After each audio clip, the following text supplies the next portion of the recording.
On December 5, 1952, in the early evening, with trepidation and caution, a female immigrant slowly steps into a tin shack tucked behind a boarding apartment in North Parade, Australia, the home that local officials have arranged for immigrants. This place is filled with chaos, violence, and unbearable filth, as if it were a forgotten corner of society. She was ready to find her friend, a female immigrant from Yugoslavia, 29 years old Zora Kusic. However, as she softly opened the door and eased into the room, she saw that Zora's bed was covered in blood, and then a scream resounded through the tin shack. A murder involving an immigrant occurred. Local police rushed to the crime scene and cordoned it off. Forensic examiners and investigators then arrived on the scene. They found the body of the deceased placed on the bed. Her throat was cut. Her body was cut to varying degrees. Next to her bed was a water bowl filled with water and blood and a knife inside. They initially determined that the knife was the murder weapon used by the killer to kill Zora. They then interrogated each of the immigrants living in the tin shack, also found Zora's coworkers. They learned that last night, Zora had been drinking with a Romanian immigrant at a bar, and later they left the bar together. Police lined up the clues one by one. First, late last night, the deceased drank with a man. Afterwards, she left the bar with the man. In the end, Zora was found dead in her bed. There is a temporal correlation, so police believe the man is able to provide many clues, if not the killer. After inquiring with immigration, they quickly identified the target as John from Romania. He arrived in Australia in January 1951 and in Adelaide in early November of the same year. During this time, he worked in grape harvesting, oxygen welding, and labor. His immigration record gives his occupation as an industrial or metallurgical chemist, but he did not choose to work in this field.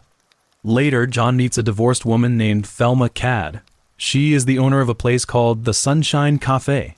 She lives upstairs in the cafe with her mother, 65-year-old Susan, and 6-year-old son, Cad. On September 27, 1952, they married at the local Clayton Congregational Church. However, the marriage was short and troubled. Susan, as Thelma's mother, becomes an interloper in their marriage, and in addition, John has a drinking problem and is emotionally unstable, which causes him to engage in frequent aberrant behavior in their marriage. Months later, the couple separated, and John rented a room in Gove Street, North Adelaide. The day after the murder, police found John's home. Upon entering the room, they found a newspaper containing a report of the murder on a bed not far from the door of the room. With skepticism, police questioned John about clues to the murder. Initially, he kept denying that he knew Zora, so they took John to the interrogation room. Faced with the clues available to police, John admitted that he had met Zora while drinking with another Romanian immigrant, and that when his companion left, he and Zora left the bar as well. But instead of going to Zora's room, he and Zora took a cab to another bar, and, following that, he returned home alone. With no tangible evidence, police had to release John, but they had set him up as a major suspect. During the investigation, they discovered that John was an extremely alcoholic and mentally unhealthy man. A few weeks before murder, he had also confided in someone about his crazy ideas. He claimed to want to kill a woman. Days later, after getting statements from some witnesses, police arrested John straight away and accused him of killing Zora. In early January 1953, the hearings began. Police presented all the leads they had. However, despite the fact that John was fairly suspected of the crime, and various indications pointed the finger at him, making him the key suspect in the murder, these clues were not enough to create a prima facie case, meaning that the available evidence was not sufficiently strong to allow the jury to find John guilty. So, on January 12th, the hearing was concluded. John was released. The day after John was released by the court, he was interviewed by a reporter. He described John in the article as a handsome 29-year-old man. After a 5-day court ordeal, said he had been acquitted. This young man was trying to explain everything in his quiet, broken English. He said he felt reborn and just wanted to walk the city streets and study the people here. He added that when he made enough money to buy a typewriter, he would write a novel about his life. Returning to his normal life, John gets back together with his wife. However, the good times didn't last long. Susan continued her complaints about John, and Thelma blamed John all day long, but these were put up with by John. On April 11th, John's patience reached its limit. Late at night, he left the house, went to a bar to drink. That night, after leaving the bar, he staged a drunken rampage. He got into a fight with a young woman in a restroom on the Torrance River. Near a college footbridge, he found an iron bar with which he beat a man sleeping on the ground. Near Victoria Bridge, he met a couple with whom he drank, and then again, with that iron bar, beat the couple. Near a tennis court, he was chased by another man, whom he in turn beat with a barbell. In the early morning of April 12th, he was exhausted, covered in blood and carrying minor cuts. He went back to his room upstairs in the Café. He walked over to the bathroom mirror to see how badly he was hurt. At that moment, his thought was to kill his wife. He thought these injuries he sustained were caused by his wife's quarrel with him. So, John picked up a hammer, walked slowly to the master bedroom. He killed Thelma by swinging a hammer directly at her head. Then, John walked to the other bedroom. Susan and Cad were both sleeping there. First, he killed Susan by swinging a hammer. He did not intend to kill Cad, but the loud noise had awakened the young child, and as Cad continued to yell and scream, John killed him as well. Then, John headed for the parlor. The cafe employee, Verna, 24 years old, was sleeping there.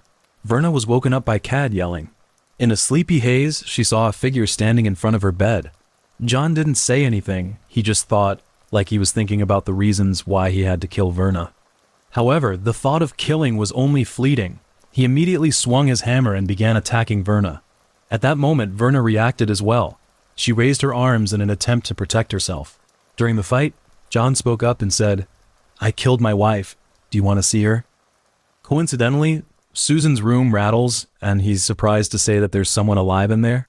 Then, abandoning his attack on Verna, he turned toward the room where the loud noise had been made. Verna was trying to escape.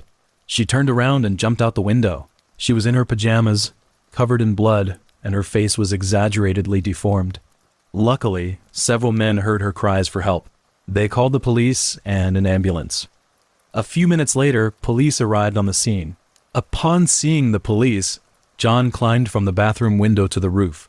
He jumped over a couple of roofs and accidentally walked into a dead end. Whereupon he turned around and ran towards the street. However, a police officer was standing right on the street. He witnessed John, wearing a gray jacket, running towards him. He immediately pulled out his pistol and arrested John. Meanwhile, Verna explained everything to the police and she was taken to the hospital. Several police officers walked into the cafe with their guns raised, and eventually they found Thelma dead in her bed. Susan was still alive, but her condition was bleak. She died later that day in the hospital from a skull fracture. Cad was still alive. He was in a coma with a skull fracture and was taken to the children's hospital, where he died 11 days later. The sole survivor, Verna, was also treated for 2 depressed skull fractures and a spinal fracture. Within hours of his arrest, John admitted that he did kill Zora. He said he traveled with her in a cab to the Tin Shack. There, they drank beer together. And then he wanted to have sex with her. However, she said she needed 5 pounds. John was so angry that he just grabbed a pocket knife, killed and dismembered her.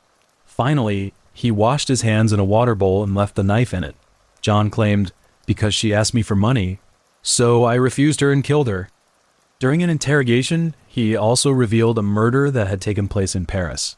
Late on the night of February 22nd, 1948, he murdered a 32-year-old Polish woman, Riva Kwas, a chemist, in a one-room apartment located in Paris.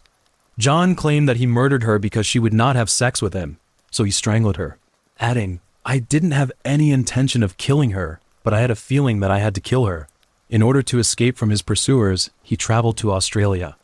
On July 22nd, 1953, the trial began. The prosecutor claimed that John had admitted his guilt in detail, and his only defense was insanity. During the trial, testimony was given by a psychiatric forensic pathologist named Southwood, who claimed the murderer suffered from a mental disorder called paranoid schizophrenia, and who said he was prepared to prove that the murderer was mentally defective to keep him from being convicted.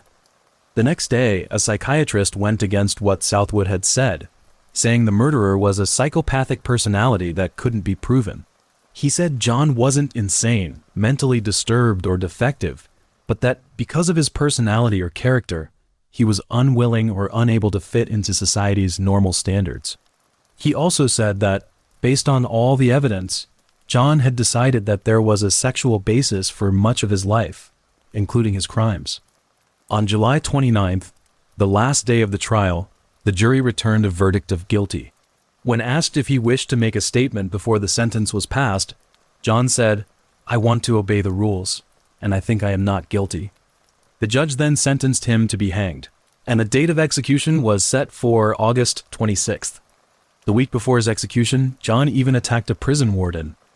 On August 26, 1953, at 8 a.m., John was executed by hanging. At that time, the road to the prison was closed by the police 1 hour before the execution. Guards patrolled the prison precinct in case of demonstrations by opponents of the death penalty. But the hanging did not incite even a single public demonstration.